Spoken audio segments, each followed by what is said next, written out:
मिल्कीपुर उपचुनाव में भाजपा ने बड़ी जीत दर्ज की है। इसे लेकर एक तरफा जहां भाजपा में खुशी का माहौल है तो वहीं दूसरी तरफ सपा के हाथों निराशा लगी है। वहीं इसे लेकर सपा की हार पर अब फैजाबाद से सांसद अवधेश प्रसाद ने प्रतिक्रिया दी है। उन्होंने कहा कि वोट की जो लूट हुई है ये लोकतंत्र की हत्या हुई है। चुनाव आयोग पता नहीं किस डर और दहशत में था। चुनाव आयोग लाचार दिखाई पड़ा। मैंने 50 साल के राजनीतिक जीवन में इतना मजबूर नहीं देखा। योगी बाबा ने यहाँ हार कर पुलिस और अधिकारियों को कह दिया था कि हमें अयोध्या में लगी कालिख को छुड़ाना है।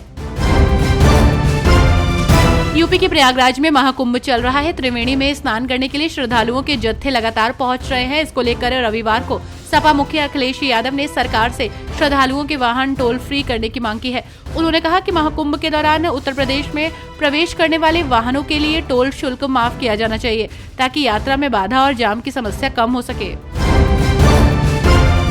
उत्तर प्रदेश सरकार जीरो पॉवर्टी स्कीम के तहत सबसे निचले स्तर पर जीवन यापन करने वाले परिवार को अशोक लीलैंड में नौकरी दी गई है।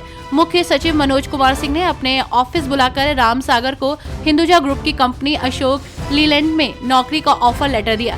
मुख्य सचिव ने बताया कि जीरो पॉवर्टी स्कीम के तहत 25 लाख परिवारों को चिन्हित किया गया है। इनकी सालाना वार्षिक आय 1,25,000 रुपए प्रति परिवार करने का लक्ष्य रखा गया है। प्रयागराज में महाकुंभ जारी है और इस भव्य नजारों को देखते हुए और त्रिवेणी संगम में स्नान करने के लिए आम और खास सभी पहुंच रहे हैं। इसी कड़ी में राजस्थान के मुख्यमंत्री भजन लाल शर्मा भी यहां पहुंचे। उन्होंने यहां संगम में डुबकी लगाई। महाकुंभ प्रयागराज में शामिल होकर लौट रहे श्रद्धालुओं का रेला रामलला के दर्शन के लिए नित्य राम मंदिर पहुंचता ही जा रहा है। लोग कतारबद्ध होकर मंदिर में पहुंचकर रामलला के सम्मुख श्रद्धा भाव से गंतव्य की ओर प्रस्थान कर रहे हैं। श्रद्धालुओं की संख्या रोजाना 3 लाख पहुंच जा रही है और भक्तों की भीड़ को देखते हुए राम मंदिर में दर्शन की टाइमिंग में बदलाव कर दिया गया है। दिल्ली विधानसभा चुनाव और मिल्कीपुर उपचुनाव में बीजेपी की जीत के बाद अब बीएसपी प्रमुख मायावती ने प्रतिक्रिया दी है। उन्होंने कहा कि दिल्ली की जनता ने हवा चले जिधर की चलो तुम उधर की के तर्ज पर विधानसभा आम चुनाव में वोट देकर भाजपा की सरकार 27 वर्षों के बाद दिल्ली में बना दी है। तो केंद्र की भाजपा सरकार का उत्तरदायित्व बनता है कि वो दिल्ली की लगभग 2 करोड़ जनता से किए गए जनहित और जन कल्याण के तमाम वादों और गारंटियों आदि को पूरी ईमानदारी और निष्ठा से जल्दी पूरा करे। महाकुंभ में एक बार फिर से लोगों की भीड़ आनी शुरू हो गई है। दुनिया के इस सबसे बड़े जन समागम के 27वें दिन यानी कि शनिवार को भी 1 करोड़ से ज्यादा श्रद्धालुओं ने संगम में आस्था की डुबकी लगाई।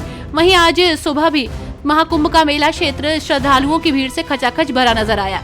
आपको बता दें कि लगातार बढ़ते श्रद्धालुओं की संख्या के कारण प्रयागराज आने वाली अधिकतम सड़कों पर जाम की स्थिति है। हजारों की तादाद में लोग प्रयागराज के बाहर जाम में फंसे हुए हैं।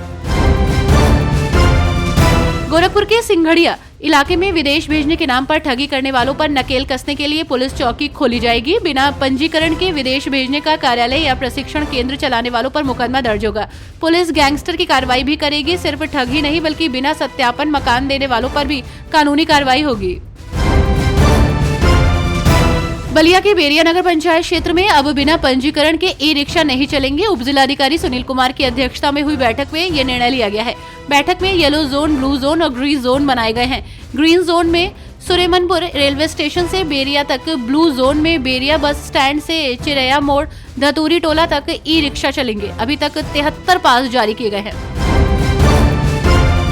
उत्तर प्रदेश के मुख्य सचिव मनोज कुमार सिंह ने साप्ताहिक बाजार पहले की तरह लगाने का निर्देश दिया है। इसी को लेकर राज्य मंत्री स्वतंत्र प्रभार नरेंद्र कश्यप ने सांसद अतुल गर्ग और महापौर सुनीता दयाल की उपस्थिति में जिला पुलिस प्रशासनिक एवं नगर निगम अधिकारियों के साथ बैठक की। राज्य मंत्री नरेश कश्यप ने कहा कि नगर निगम जल्द से जल्द साप्ताहिक बाजार के लिए वेंडिंग जोन तलाश करे।